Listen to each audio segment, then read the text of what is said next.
All right, we'll go ahead and get started. Looks like our intro is messing up, not playing. So we'll go ahead and get started. Thank you, Robbie and Tyson, for getting on here. Appreciate it. Every Tuesday at 8 p.m. So we've got a good one tonight. We're gonna get into some old school stuff, going old school and what that looks like for the King. We got a good come on man, and it involves Robbie this week. So we'll talk about that. I'll give you guys a little update on the wagon, and we'll talk Blizzard Bash versus Gold Rush. We got some drivers lists coming out, whose team you're on, and these guys are going head to head, so competing for drivers, and it'll be an interesting conversation. I kind of made a list of what teams. I haven't seen the Gold Rush team list come out yet, but I made a list of what teams are not on the Blizzard Bash Gold Rush or the Blizzard Bash team list. So we can get into that. But first and foremost, thanks for tuning in. If you haven't follow our socials, we're putting out a lot of content on our YouTube channel, on our Facebook Reels, and that's all of us. That's Triple D Entertainment. That's the simple solution. That's Under the Table Graphics. Make sure you get on there and follow us. We appreciate that. It means a lot when we go outside of the Derby world to say, hey, look, these are the people that are paying attention to us, that are following us and support us. So, and those conversations are happening frequently.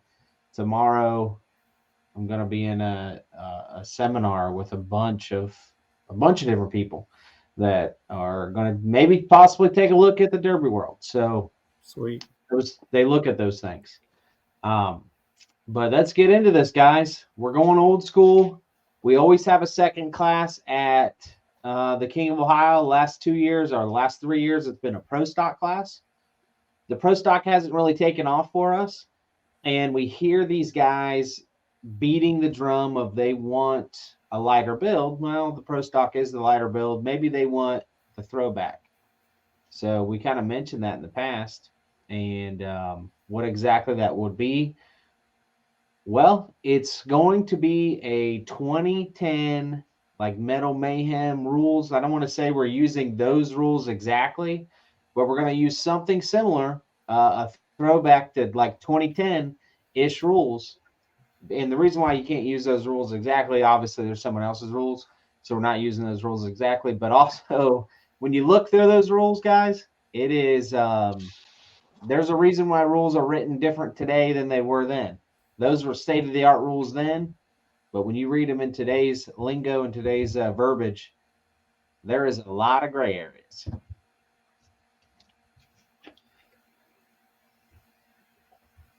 So, with that said, though, you guys excited to see some of this old school stuff? Oh yeah. Yeah, how is the poll doing? Do you know? Have you got an update on that? 80%. So it's 80% going back 2010 Mayhem rules. Last time I looked. Gotcha. And a lot of people may be like, man, I don't even know what 2010 Mayhem rules were. Well, 2010 Mayhem was widely considered like one of the best times of a great derby, and a lot of people like that style. What it was is it was your allowed training protectors. You weren't allowed anything to touch the front of the back or the front and the back of the motor. It was 5 on 5 off trunks, and there was some other things that were pretty vague. But if you guys remember, right, and we've mentioned this a couple times, this is when the Fords kind of made their statement on the national stage, and that included Toby Hiley, Mark Elliott, and Toast, who kind of introduced what the 98 to 02s are to the Derby world back in 2010 there.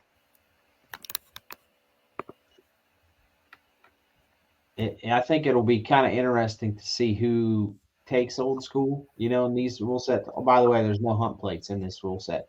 So it'll be interesting to see who follows that rule set. These guys, this is what they've been calling for. They've been calling for these old school rules. So that will be our second big class at the King of Ohio and 2024.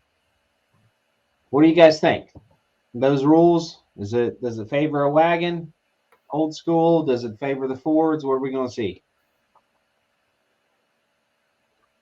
I think the new style Fords. I mean, the wagons have the leaf springs and stuff, but the way everybody builds a new style stuff, 2010, like you said, that when they brought that out, they were some of the first seeings of the new style stuff and did really good. So, Yeah, I think you're going to see definitely some new style do some work, in that particular class. What you got, Tyson? I was just curious. I'm not really familiar with the rule set. I was curious if, if is the springs and all that stuff, the leaf springs and that's the shackles, is that all got to remain stock then, or? Yep, that's So, I stock. mean, We're talking about a pretty stock yeah, build in today's world. okay. So, yeah, probably. I mean, I think break the spindles off of the old schools and motor around and maneuver around better in the Ford, probably. Oh yeah, there's no doubt. There are some clarifications, and I've kind of went through this already, but we've got to talk about Watts links. They had a 10-gallon fuel cell back then. Um, what it looks to hard nose bumpers on like the rear end Yeah. with the rear tail light assembly. So back then, most people were just running like brackets, right? They weren't hard nosing. So we got to determine if we're going to allow that. Steering components have changed a lot, in 14 years. So what exactly is going to be allowed there? Back then, and you guys kind of know what this is, but Watts links weren't really a thing back then. People were actually swapping 80s package tray Fords, the whole Yeah. package tray out in the Right. 9802s, Yep. which makes total sense, right? I mean, we know exactly why they were doing that, but fast forward 14 years, now you've got like Watts links and conversions and things like that. O3s weren't even thought of. So what are we going to do with O3s in that class? O3s could kind of throw a little hiccup in the plans of that old school type build, which is going to be interesting. And gas tank protectors and oil coolers are all things that we've got to address in this new rule set. So again, we're going to base this rule set on 2010 and go from there. We've got some comments rolling in. Let me make sure I'm not missing anything. Yeah, Ben, this is going to be in a year. So back then it'll be in a year.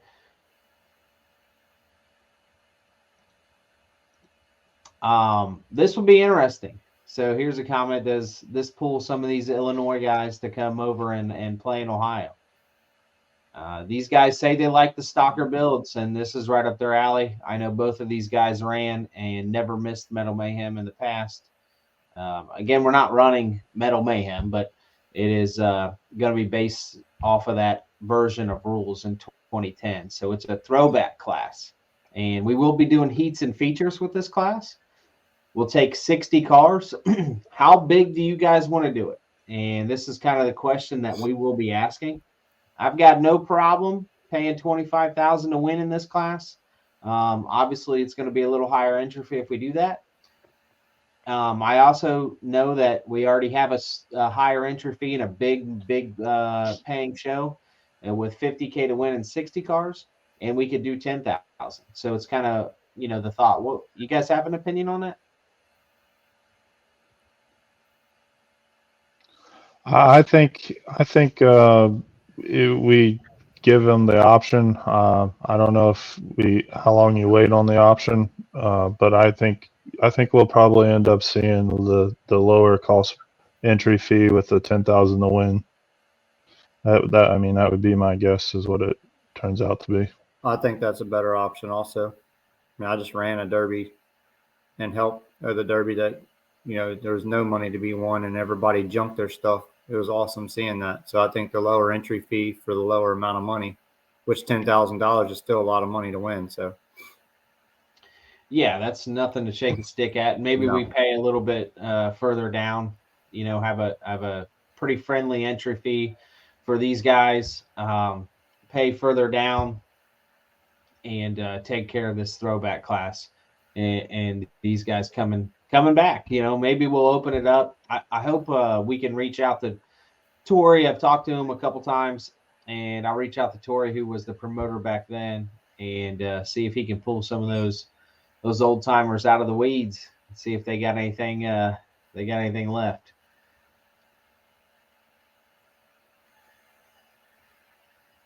A couple other things I wanted to touch on with that class. I was watching, so I went back and watched that 2010 and 2018. If you guys don't know, DerbyNation.tv, if you guys are subscribed to that, if you go to like the Derby Rewinds, I think it is, it's called the Derby Rewind. You can go back. They have 2008 Metal Mayhem and they have 2010 Metal Mayhem, which is pretty cool. Just so happens that Randy Schwarzkopf won both. But I saw some very familiar names in 2008. I saw Ziz in there. I saw Santel. I saw Chad Markley. I saw who else was in there? Bob Whitaker. I mean, the familiar names of Metal Mayhem were all in there, and again in 2010.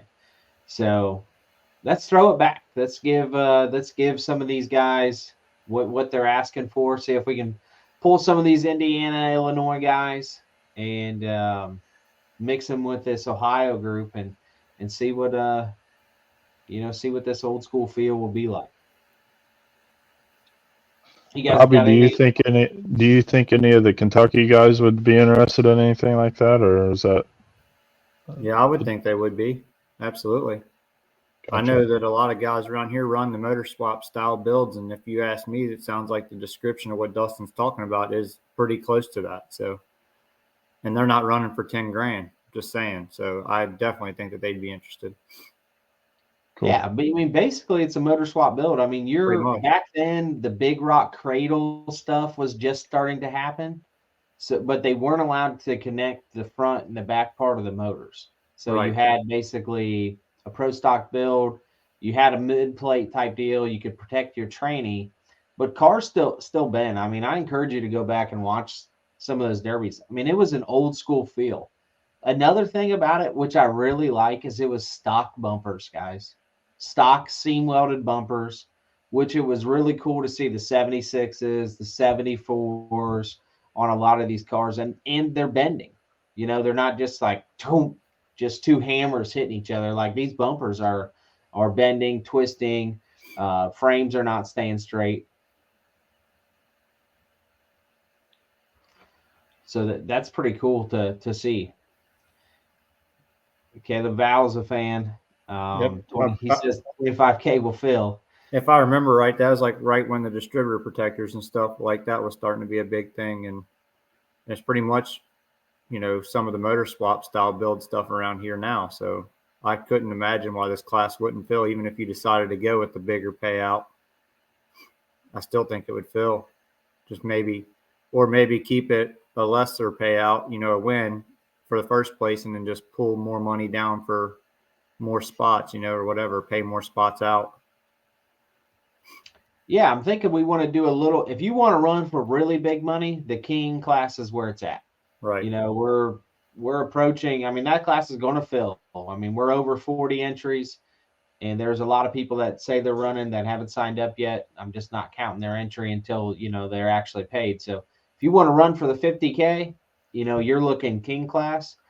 Maybe we structure that class paying down a little better and see what these guys like.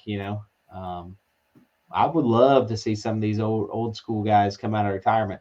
Guys, I mean, how long have we been hearing these guys, these big names are beatable? Well, here's an old school rule set, okay, that plays into your hand. And if these guys are so beatable, come beat them in the format. That's here it is. The stage is set for you guys.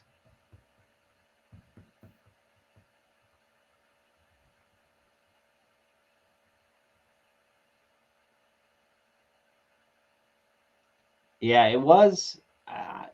There was different things going on back then. So obviously you had the DP stuff bolting to the back of the heads, but then you had the big rock stuff that was just getting pretty innovative. Yeah, I remember when those came out. I remember, funny story. I remember I was in Salina and I was talking to Roland Crouch, and Roland said, "Did you see those new big rock cradles?" And I was like, "No, I don't think I seen anything." This was back in like the We Crash days when you got all your information on We Crash. And he was like, "Dude, people are paying $1,250 for a complete cradle these days." And he's like, "This is crazy. It's absolutely insane." Now think about that. I'll take 10. Yeah, I know. Exactly. I mean, it has just evolved so much. Junkyard Dog, the limit's 60. We're going to take 60 cars for the class. How would you run that class? Just heats or what? Yep, same thing. It's the same thing as our Kings class. It's going to be You 60 just draw cars. You'll names, draw just three. draw names for the heats. Yep, Nice. everything will be the same as the King class. That takes a lot of the BS out of it right there. It's awesome. Well, Robbie, everybody's beating this drum of competition. Love it. It's hard to have competition unless you actually have a format that displays competition. Love it. So here we actually, instead of talk about it, we are actually about it. And you actually do have to compete here. And Yep. we were talking about this earlier today with the Mad Dog stuff and why we don't do Mad Dogs. And we're going to have something for Mad Dogs at our show. But the reason why we don't do Mad Dogs is because it's subjective. And our event is all about how good you are in competition, which means wins or losses. No participation trophies here. Yeah, I think the last thing you want to do is have two guys put on a Mad Dog show or in a heat, and then you have to go to the flip the coin thing, and then somebody's got to lose. To where if you're only choosing the winners are getting rewarded. Then there's no argument. Nobody's uh, upset because they should have got it or whatever. So I've been put in that situation promoting myself, and it's not fun. yeah. And there's a place for it. There's a place for Mad Dogs, county fairs and things like that.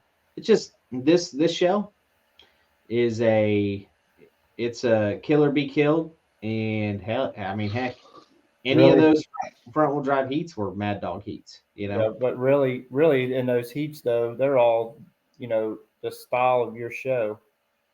You know, everybody's going because they don't want to be killed. You know what I mean? Go now or you're going to get it. So, really, the only time you could give an aggressive driver or mad dog or a wheel man or whatever you wanted to call it would be in your feature heats. So, you know what I'm saying? Like the heats itself, you have to go or you're going to get it yourself. So, Yeah. um, it'd be hard to give those away in the heats. It would have to be in the feature if you did anything like that. So. Yeah, and Mad Dogs are fun. I mean, it's just I've got Mad Dogs myself. Some people, if they see me drive here in a month, they may claim that I've never got a Mad Dog in my life, but we're gonna be driving to win over there. We're not gonna be driving to 65-gallon fuel cell. yeah, man. I'm gonna need a gas. I'm gonna need a pit stop. I'm gonna I've need to almost got it done. Your 100-gallon fuel cell. I've almost got it done for you. Yeah, I'm running my fuel lines through the cages and everything. Old NASCAR trick. Brian's got a good comment here. If it's close or questionable, no award given. Works like skins in a golf scrap. But yeah, man. I mean, look, if we ran more county fairs, and we would probably have Mad Dogs and things like that. Just at our show, we don't do that. We're trying to come up with something like an award for who takes out the most cars. I think that would be a really cool award. I just don't know how we would police that during the Derby. It would almost have to be an award that we give, after the Derby. Yeah. Rewatch a film or something. Yeah, exactly. There was something else I wanted to comment on. Mad Dogs. I I don't know what else I was going to say there. Well, let's get into our Come On Man segment. And this involves Robbie and the Most Wanted Fine Arts. I see you got a new trophy back there. What'd you Yeah, do last weekend?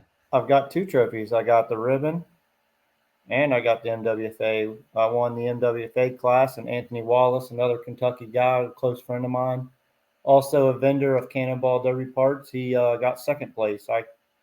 His car was running bad, and it come down to us on one end, and cars were trapped on the other end of the track. So I tried to turn over, not on purpose. I tried to knock a Dodge Dakota out of the way and could put it on its side twice, trying to get through, and ended up spilling gas. So Anthony's car was already hot.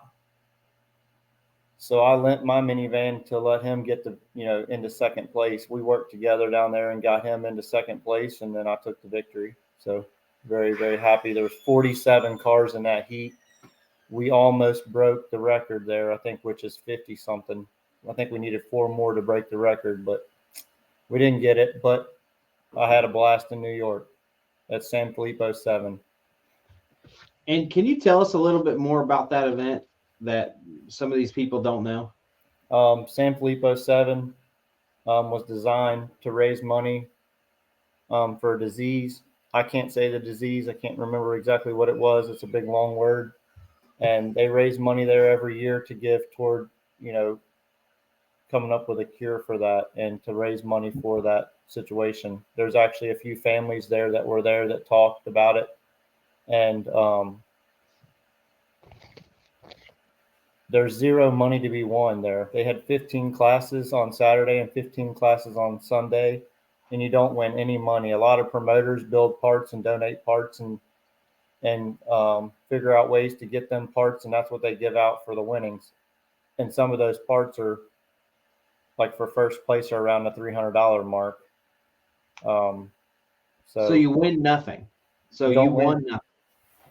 I won a gas tank, a metal gas tank, and I donated it back so they could get even more money with it. I think Anthony won a roll of 9-wire. Hold on one second. I'll show you the back of this trophy. And how they do this. These will be moved down to the trophy room. I just put them up there for this video. But like on the back, it says Gray Area tank. So that tank that I won was donated by Gray Area. And I donated it back to give it to somebody else for another prize or sell it or whatever they got to do to get more money for the cure. So I wasn't there to win anything. I wanted to go have a good time just like everybody else that was there. So a lot of handshaking, and you should see, I mean, a lot of the cars were fresh.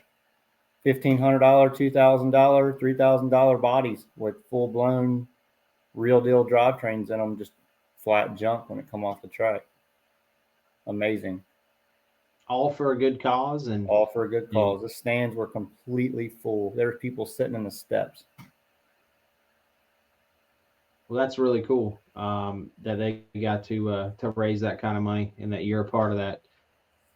Decker, one thing he does is he's a heck of a promoter. So he gets out there and he definitely beats the drum, and appreciate everything that he's done, for the Derby community. Sometimes he gets picked on, but that guy means well, man. And he bought 12 cars out of his own money, and we finished them cars up when I got to New York, and he pretty much brought 12 cars to that Derby for the MWFA class to make sure that the show was good and for Track Shot Live. So we had something to drive in that class.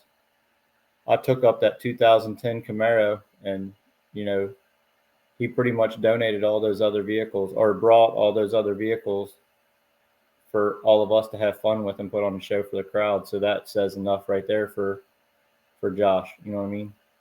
Yeah, that's pretty cool, man. That's definitely cool. Now, your weekend didn't go without a little bit of controversy. We got to watch a video here, Robbie. Seen that? You seen that too? I hate to put you on the spot here, but we've got to get your take. Oh boy! So I'll share the screen, and I haven't watched this yet. So See what it looks like from the sidelines. I lived it, so we'll see what it looks like from the sidelines. Walk us through this, man.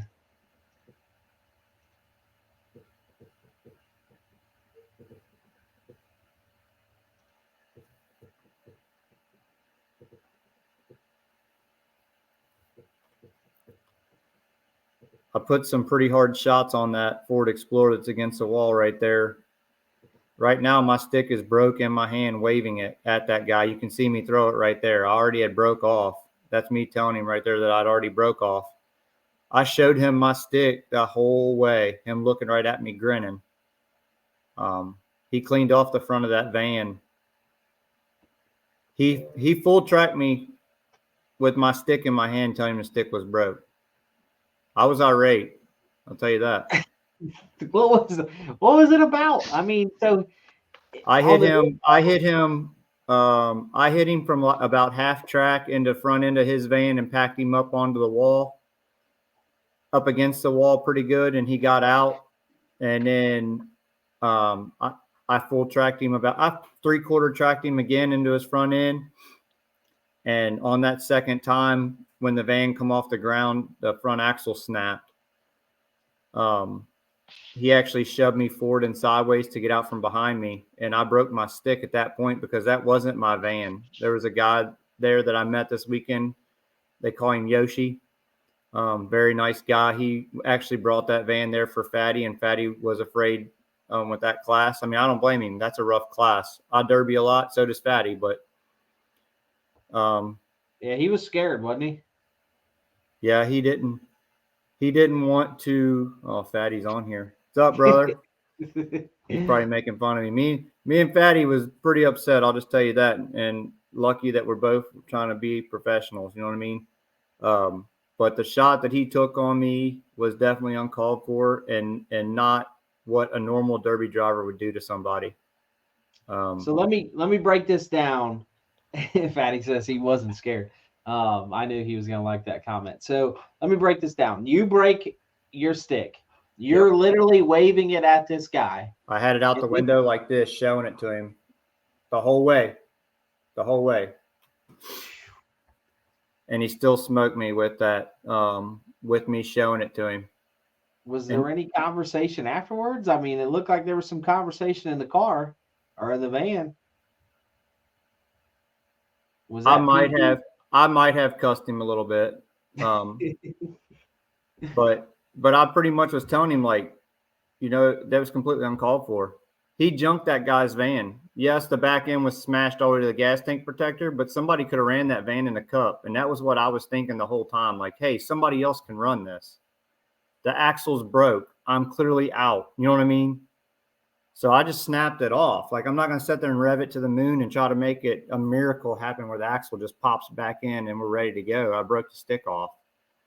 And he went down, and I already had the stick broke. Like, I didn't even know he was going to come back and hit me when he was going down. But as he made the loop and come down the wall, I was showing him the stick the whole way, like, hey, I'm broke. Hey, I'm broke.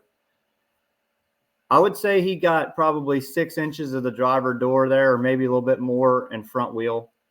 It smashed my legs into the dash bar pretty good and the door bar because, I mean, it was uncalled for. You know what I mean? I thought, okay, any minute he's going to turn away or stop, right? I'm showing him the stick. No, he just held it wide open, full track. What is kind of crazy about it when I was watching it is it's literally you're looking straight at him. This isn't on the passenger side. You're literally looking straight at him with your stick in your hand. He was looking at me, smiling with his helmet pulled down where you could see him going the whole way. Like, it was on purpose. He told me and Fatty both that anybody that hits him, like I hit him, he's hitting them back no matter what. Now, I bring this up because last week we had this conversation, or 2 weeks ago we had this conversation in which guys waving off and whatnot. And Brian, who obviously follows what we're talking about on here, he's saying the same thing. We talked about, hey, is this a universal mercy sign because you don't know what's happening in the car? Like, you could have been hurt. You don't know. He doesn't know why you broke your stick. Nope. So I bring this up, and it just happened to happen with you. so it's pretty easy to have a conversation with, because some guys won't even come on the podcast and discuss these types of things. But is this like where there should be consequences, where people should step, like what happens? Like this could escalate if this was in a bigger car, if it was on a driver's door. I know everybody out there has seen red at some point, meaning they've been just so pissed off at something that they're going to get back at somebody. But we can't allow that to happen, right? In football, they got 15-yard penalties. If you get too mad and start punching a helmet or something, you get a 15-yard penalty. And then your teammates or your coaches kind of hold you accountable and say, look, dude, you can't be doing that, right? So what do we do about this? Is there anything that we can do? Like, just want to get your thoughts. I'm not sure what you do in this situation. I can only speak for myself, and I don't want Gully or any of them to be mad at anything that I say on this podcast. I don't even know the guy's name. Don't care to know it. He showed his colors when he did it. I don't think anything of this guy. He could be Dale Earnhardt level, and I still think that he's scum. So I'll just say that for what he did right then. It showed his colors to me. He seen me with that stick waving it. There's no way possible he did not see me. I mean, he was looking straight at me and never lifted. Literally eye contact, me and him the whole way. When I seen he wasn't going to lift, I braced, and that's when I slammed into that bar and everything. But, as far as consequences, there's nothing that we can do to him because we don't have no way to do anything to him.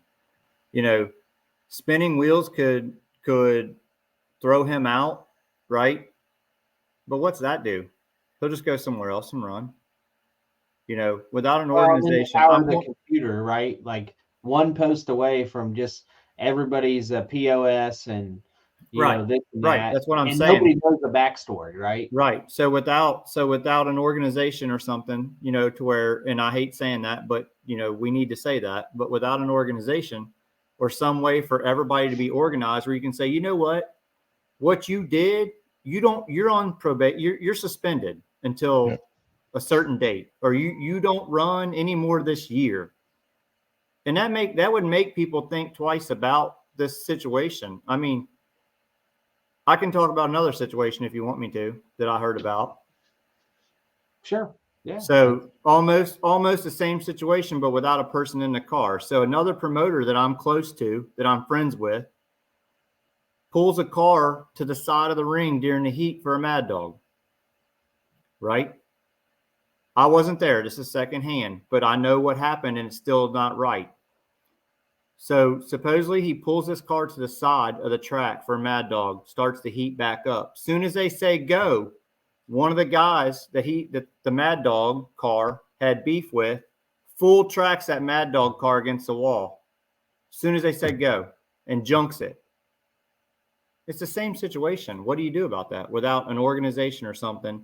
That promoter will not allow that person or the group that he runs with to run his shows anymore. But he can go to any other promoter and run, right?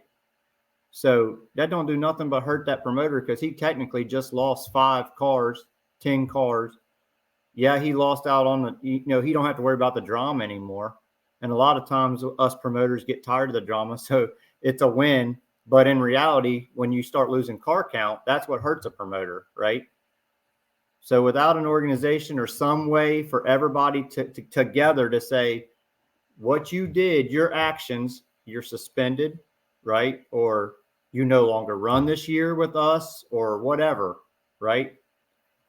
There has to be something. I agree. I don't know what the answer is. I've derbied for a long time, and everybody on here knows that, but I've never had anybody do that to me.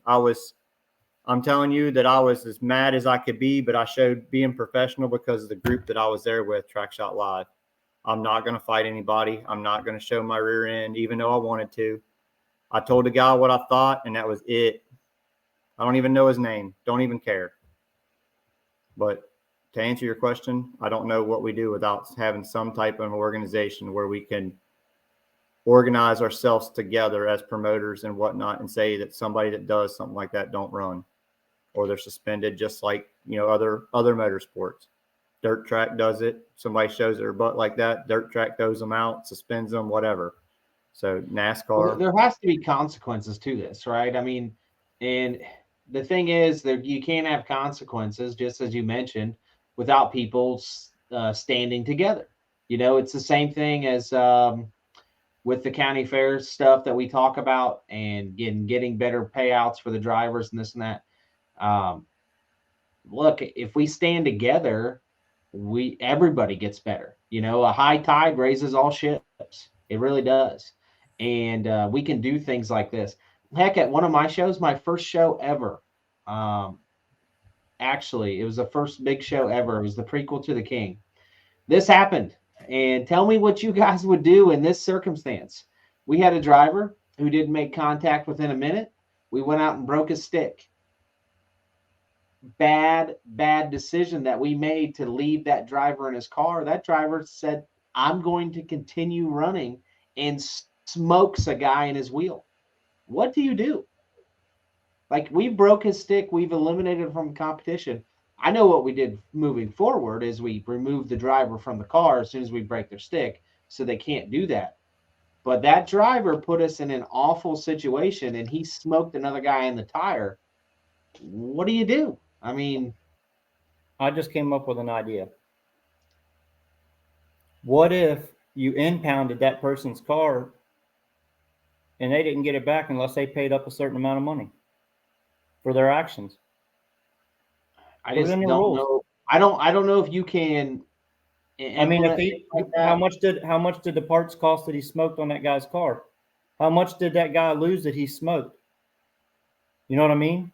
What Yeah. was the potential amount of money that was on the line? That driver needs to pay a percentage of that to get his car back. I mean, that's fair. Something has to be done. Have him arrested, taken off the property. You know what I mean? Get your truck and trailer, get off the property, or keep your car. You can get it when you pay. I don't know. Yeah, I'm just saying. something has to be done, because this is just a minor situation. But Robbie, what if you're in the hospital today? 3 Right. days later, right? Like, because of that shot. Like, that I'm could happen. I'm 40 years old and I'm pretty athletic. I don't stop moving, as everybody knows, and I'm pretty strong. I'm not a big guy, but I think I'm pretty strong.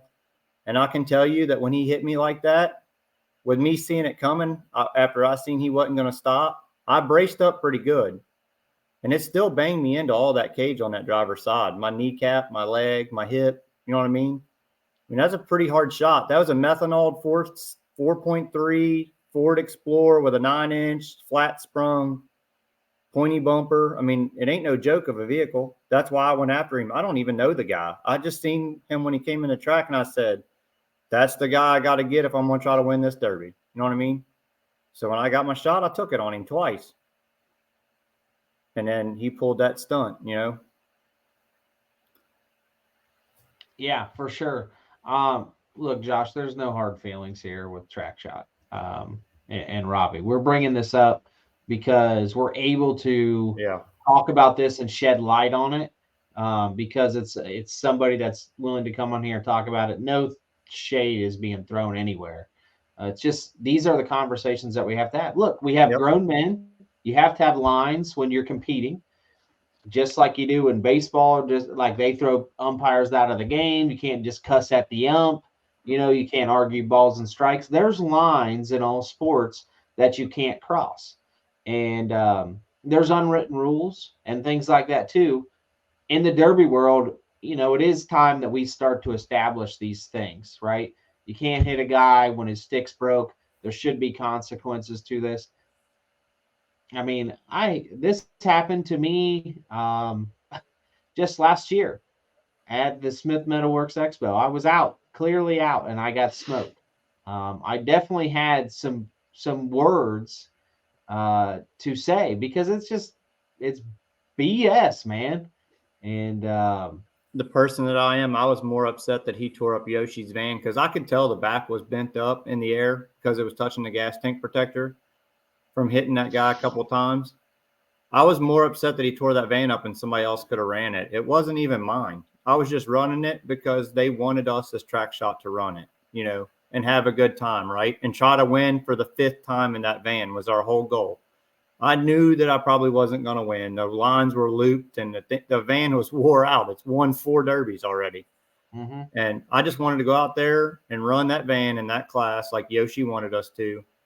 And then that happened. That's what made me more mad than anything, is that the van got destroyed and it wasn't even mine from a shot that shouldn't have happened. You know what I mean?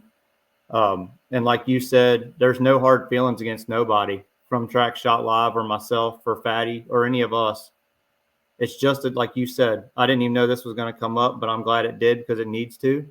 But that's exactly it. This needs to be talked about in the professional demolition derby world that we all try to be, like as a professional driver, right? So I appreciate you bringing it up and noticing that it happened. I don't think a lot of people even noticed that it happened. So yeah, no problem. I mean, look, we have to create guidelines, and if you get stray outside of those guidelines, in competition, there has to be consequences to that. And this isn't just a Triple D thing. Robbie, and with your company too, we could sit here and say, well, this is why Triple D is better. Well, we don't want just Triple D to be better. We want everyone to be better. So right. To bring this up publicly and talk about it, maybe in drivers meetings from now on, maybe there's some promoters or people in here that say, hey, look, if you cross these lines and these boundaries, like there is going to be consequences to this. So hopefully that's what happens. That event happens also makes us think, hey, if this happens at our show, what are we going to do about it? Because I can tell you that I've ran since I was 10 years old. I'm 40, just turned 40. I've never had this happen to me. And at times, Dustin, for a few years though, I ran 50 plus cars a year, and I've still never had this happen. I was shocked. I didn't know what to do other than just be livid. You know what I mean? I was upset, but I had to stay professional. And this is how things escalate too, right? Look, you're dealing with grown men, and things can escalate quickly. When you get hit like that, you're immediately seeing red. You go out, you get out of your look. I'll throw a scenario at you, Robbie. You get out of your vehicle while the derby's running because you're that mad. We don't have to look too far. We don't have to rewind too far to see in another motorsport in which somebody did that and they lost their life. You know, the whole Tony Stewart incident. Right. And, I remember that. Yep. Yeah. I mean, so think about that. That guy was seeing red. He got out. He wanted to give Tony Stewart a piece of his business. Who knows what happens from Tony Stewart's point of view, but he doesn't see him. All of a sudden, he hits a guy. You've got tragedy on the track. Right. And it all happened because people were seeing red. Yep. I did not. I didn't get out of my van, though. I stayed in mine. I stayed seatbelt on. Oh, I know. Yeah. But I'm using that as an example. Like, what if you do? I did lose my cool and throw my stick at him because I already had it in my hand. You know what I mean? But I was just like, dude, you seen me. You know what I mean? You clearly seen me. And he's like giving me the bird and stuff. And I was like, okay, I see where this is going to go. Yeah. Well, look, the Derby world is progressing, and we're getting to an established sport. And some of these conversations and these guidelines, they have to be clearly defined. So as this sport continues to grow and really grow into a motorsport that is nationally recognized and sanctioned, all these lines have to be drawn out. I can tell you in our drivers meeting, Robbie, you've known this, you've been in there, Tyson, you've been in there. Most of what we talk about in our drivers meeting is not something that we experience, but something we've seen at another derby. So this is a learning experience for all.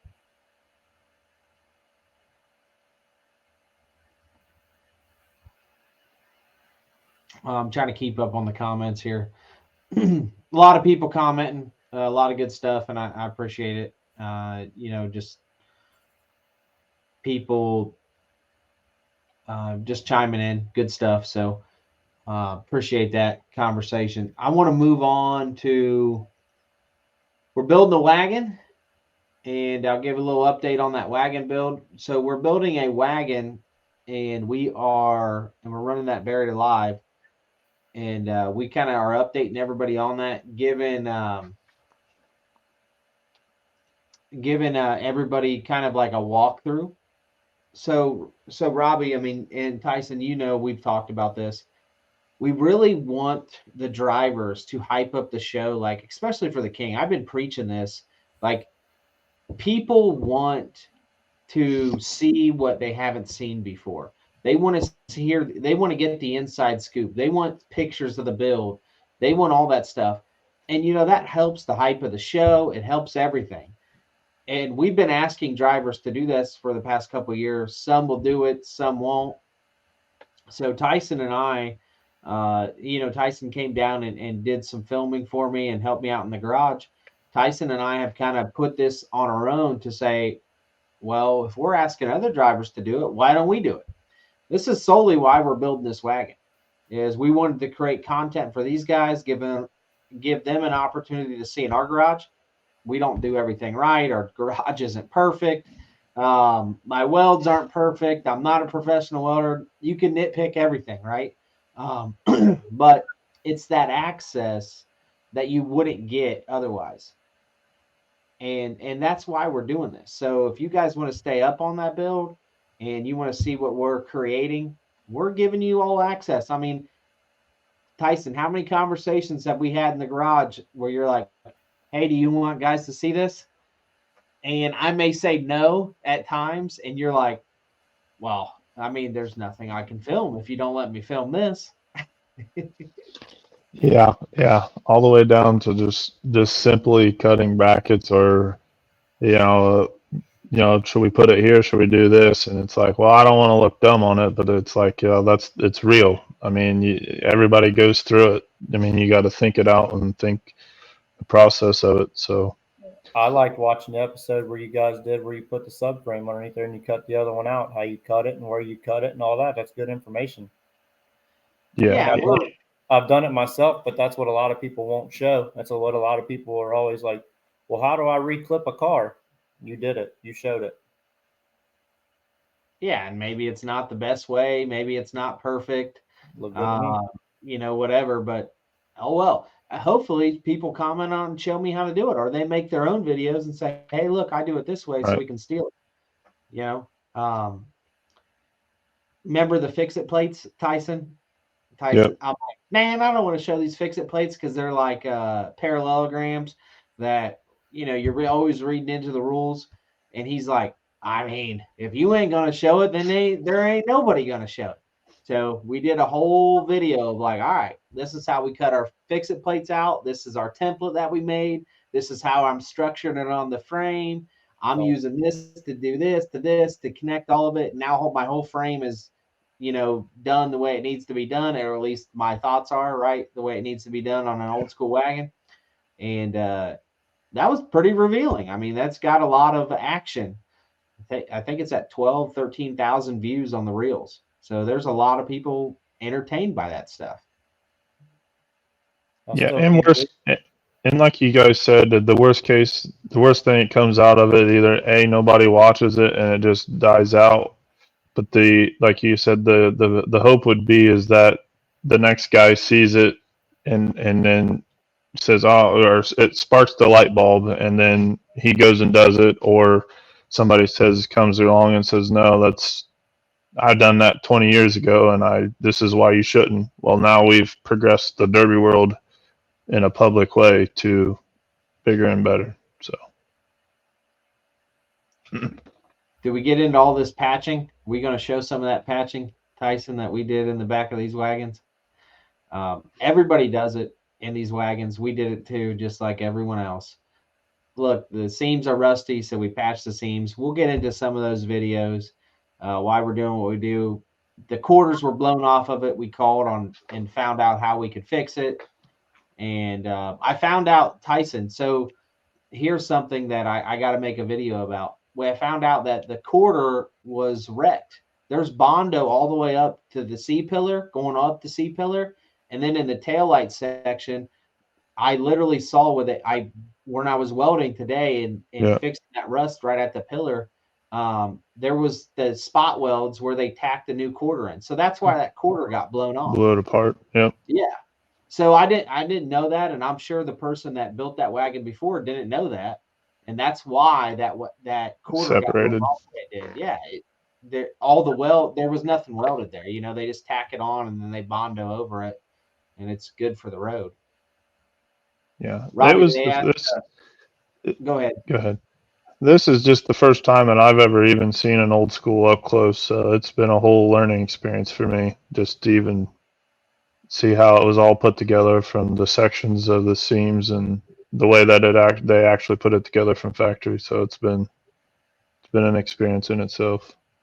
And we're just going to get blown apart anyways, and then everyone's going to say you can't build a wagon.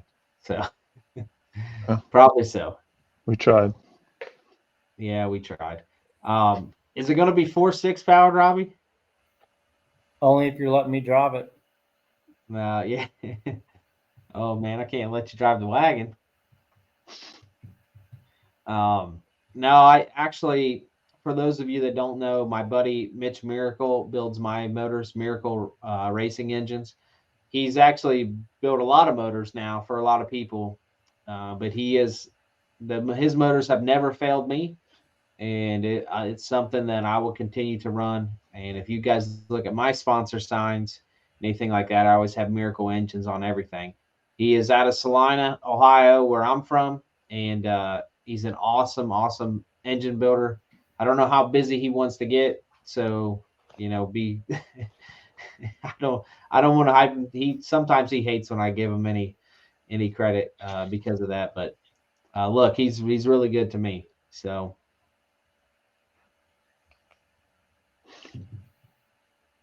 I want to get into a couple other things here. Let me make sure I'm going through my list. I think we want to get into Blizzard Bash Gold Rush stuff. So the last part of our agenda here is Blizzard Bash Gold Rush. So we're like a month before the show of each one of these, and I haven't seen any drivers list for any national team brackets until today. I saw Blizzard Bash put out theirs. I haven't seen Gold Rush. I know there's a lot of people in the Derby world picking one or the other. This is kind of a big battle going on. What do you guys think? This I've is been good, so busy I bad, haven't. ugly for the Derby world? What is it? I've been so busy I haven't seen the list, so I would have to look at it. I'm sorry. I know that my buddy Jason Dials told me that he was running when I was in Kansas. I know he's running both places, I believe. So I know for a fact that he had said he was running. I'd have to look at the list though.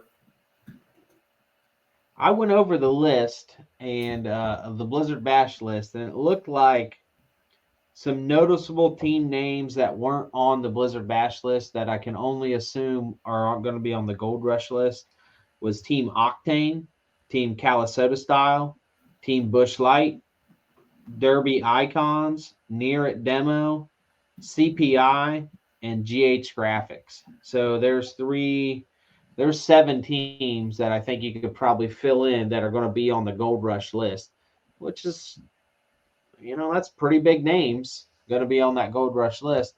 It looks like they still got 17 teams for that national team bracket. What is interesting, though, guys, is I don't think either one of these places is having a qualifying bracket because they both pulled from each other's demographics, I would say. And so neither one of them are going to be able to field a qualifying bracket. So, it's going to be interesting. I think Blizzard Bash did fill it with some other team show. And I think Gold Rush is doing the same, but it's going to be interesting. Robert, are you going out to either one of them? I'm going to both. I'm vending at Blizzard Bash, but I'm going to Gold Rush to hang out and to just have a good time. So you're going to be on the road for 2 weeks? I'm flying to Gold Rush and I'm driving to Blizzard Bash. So I'm literally flying home, be home for like 2 days, and then turn around and drive out to Blizzard Bash from South Dakota. Yeah, it's going to be a wild month. There is a lot. With that said, guys, there's a lot of just competition in the Derby world. There's a lot of things going on for these drivers and pushing the sport. I would look for the next month and a half there's going to be some what's the word am I looking for? Some carnage, I guess, after this next month and a half. I mean, there's just a lot of people competing for the same real estate, and who knows how this is going to shake up. It's going to be interesting.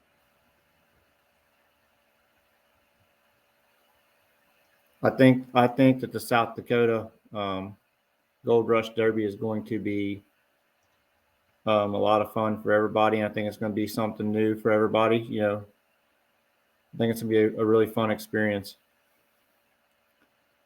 I've been doing a bunch of Googling and trying to figure out the landmarks that's around it. And I think that Mount Rushmore is like 45 minutes away. So I went to that with my grandparents when I was a kid. I'm going to go hit that up. It'd just be cool to go bounce over there and check out Mount Rushmore with a bunch of your Derby buddies, you know, just hanging out in the pits afterwards, etc. That's why I'm not vending there, because I want to hang out with everybody and just have a good time. You know, you're going to get suckered into working on somebody's car. Oh, I won't. It won't be suckering. I won't be able to resist it. I'll be like, anybody need help? Anybody need help? You want me to put that motor in? Let's do it. No. Going to one of these shows, man, it is very difficult. We got a chance a little bit, I think, at Metal Mayhem because you closed down shop early due to this false rainstorm that was on my radar. Yeah. Yep. But that worked out though. That worked out though. We got to relax for a minute and got something to eat. That worked out. That rainstorm definitely played a bluff on us, but that worked out. That was good. Yeah, I mean, man, that rainstorm was what was that? That rainstorm was was crazy, but we did get to relax a little bit for that. Something just went crazy over here. I don't know what the heck it was. Like some beat on my window or something. I don't know. Big old ghost. Dude, did you guys hear that? I heard it. Yep. Scared the heck out of me. So, anyways, we got to relax a little bit at Metal Mayhem, but you don't really get to do that much, man. You're always talking to people, and you try to talk to as many people as you can. You get into a spot that if you feel that if you don't talk to, you don't get to talk to everybody that you would like to. You don't, you're almost leaving them hanging. So I know that Robbie, you're in that situation with selling parts and promoting. You're always trying to be friendly with everyone. Yeah. So with being a vendor, the hardest thing for me, and what the thing that I try to make sure that's a goal of mine, is especially on the 2-day shows like that, or 3-day shows, whatever it is, I always try to make sure that I stay open as long as possible, so those guys that are tearing into those cars have a place to come get those parts at 10 o'clock at night, 11 o'clock at night. So with that being said, all I get to hear is the motors revving and the announcer talking 90% of that derby. So I do try to watch some of the live stuff, but like you said, talking to customers and trying to make sure you talk to every single person that's at your booth and show them respect for stopping by. You don't get to see the live stuff either. And, that's what I try to do as being a vendor, and it's hard. So. Yeah, it definitely is. You want to take it in, people are talking about the show, but got a couple comments I wanted to get to here real quick. Brian comments that if you haven't been to Blizzard Bash in person, you're missing out. Yep. Look, indoor derbies have a different feel. I think anyone that's ever been to one is it's a different feel. I go every year. I love it. Yep. Yeah, I mean, the indoor shows are great. There's a lot of risk, involved in that with having an indoor show, but indoor shows are pretty cool. And if you haven't been, it is a neat experience. Yeah, with my comment about Gold Rush, I wasn't taking nothing from Blizzard Bash. Blizzard Bash is an awesome experience. I was just saying with Gold Rush being new, it's going to be all new to me, which is going to be awesome just to go there and check out new scenery and just a new environment, right? Blizzard Bash, I can pretty much tell you where everything is because I've been there so much. So, but I think Gold Rush is going to be new, and I think it's going to be neat, fun, new experience. So, yeah, it's going to be interesting to see how all this shakes out. That's for sure. It's indoor, Brian. It's an indoor show. So Brian asked if it was indoor or outdoor. Yeah, it it's is definitely indoor. Show. Yep. Mm-hmm. very similar to Blizzard Bash. I think it is just a little bit bigger. I think it might hold 10, 11,000 seats rather than like 7 or 8, what Blizzard Bash holds. 7 But days before, ain't it, or something like that? yeah, 7 days before. You think that was is that a coincidence, I'm Tyson? not, I'm not sure, but it definitely makes the Derby part of me really, really happy to go to 2 big Super Bowl style derbies back to back like that. Yeah, I mean, and I'm sure each one of them is you. Anytime you have a derby like that, you're praying for good weather. So each one of those places is. I mean, it's not called Blizzard Bash for no reason. I know that there have been times in which it was a damn blizzard out there, and if you track the South Dakota, I'm sure it's possible that the weather could get crazy. So I know everybody is.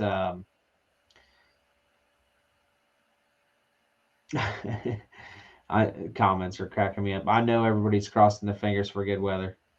So we'll see. I have seen some of the team names for Gold Rush, just haven't seen the list. I've just seen people selling T-shirts and whatnot. So it's gonna be interesting to see these 2 shows. There's no doubt about that. Anything else for the good of the order, guys?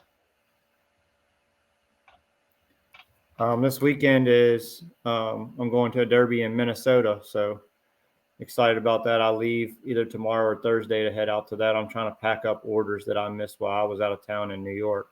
So Minnesota Throwdown is this weekend. So for the Derby family, check that out a little bit. Is that going to be on Track Shot or anything? What's that? Yes, it will be on Track Shot. Yep. Okay. And is Yeah. that Tixie's running that? That's Tixie's show. Yep. Okay. It's going to So be you'll be good. able- They're there working on cars. Linky's been there all week last week helping, trying to get cars ready while Tix was with us in New York. So it should be a really good event to watch on TV and if you don't have anything going on. People were at a couple people. Derek, I should be at both events also. We'll see. I'm running the week before. I'm at Buried Alive, and trying to balance this entire schedule is pretty tough, as I'm sure Robbie is finding out too. My right hand man's ditching me. Tyson, he's going to go to the Sunshine State for South Dakota. He already let me know. So My offer still stands though, Dustin. If you need me to drive that car, if it's too much, just let me know, okay, Bob? well, I do get worried. I'm scared. I ain't got saying you're scared. Just if you got too much going on, I don't have anything going on over here. So I'll come up there and drive that wagon for you. These guys in the shop constantly remind me how bad I am or how bad I'm going to get beat. Trust me. And if it's not Tyson, it's Mitch is constantly reminding me. So I haven't even lived down the Iron City performance. It's a dream of mine to get my butt in a seat on one of those wagons, and one of these days I'm going to do that. I'm probably going to have to pay $200,000 for a roller body when it happens, but it's going to happen one of these days. Well, I get to live that experience here in just about a month, so it's pretty cool. Look, I bought this wagon. I don't want to say cheap, but the quarter was blown off of it, needed reclipped, so I don't think I could pass it up, and it needed a little fixing. It isn't perfect. This wagon's not perfect by any means. I would love to build a 1976 Chevy one day. I did have one at the house. I don't have it here anymore, but I had a couple other wagons that I got rid of too. But Robbie, someday let's build some 76 Chevy wagons. I'm ready. Just help me. Just give me a blank check and I'll go find us 2 of them. I know Tixie's got some, so I just need a good check from you. Signed, blank, and I'll take care of it. I'll get us 2 to your house. I don't know. Those guys that you buy those wagons from, they don't take checks, man. It's only cash. Skin Dog take a check from me. He trusts me. Give me a good check. I'll go get us a couple. Shoot. Whole Skinny's got gold mine out there. Yeah. Oh, yeah, he does. Oh, man. Good stuff. Well, guys, it's episode 20 of the War Room. Thanks, everybody, for tuning in. Thank you, too, for joining us. Again, if you haven't, make sure you get on our socials, like and subscribe. We're giving tons of content. And someday here soon, we're going to get Robbie's Simple Solution stuff in there too, and start beating the drum of that. So we'll get that on there. Thanks again for tuning in. Thank you guys, and we'll see you next Tuesday at 8. Thanks for having me on, Dustin. See ya. No problem. Thanks, guys. Thanks.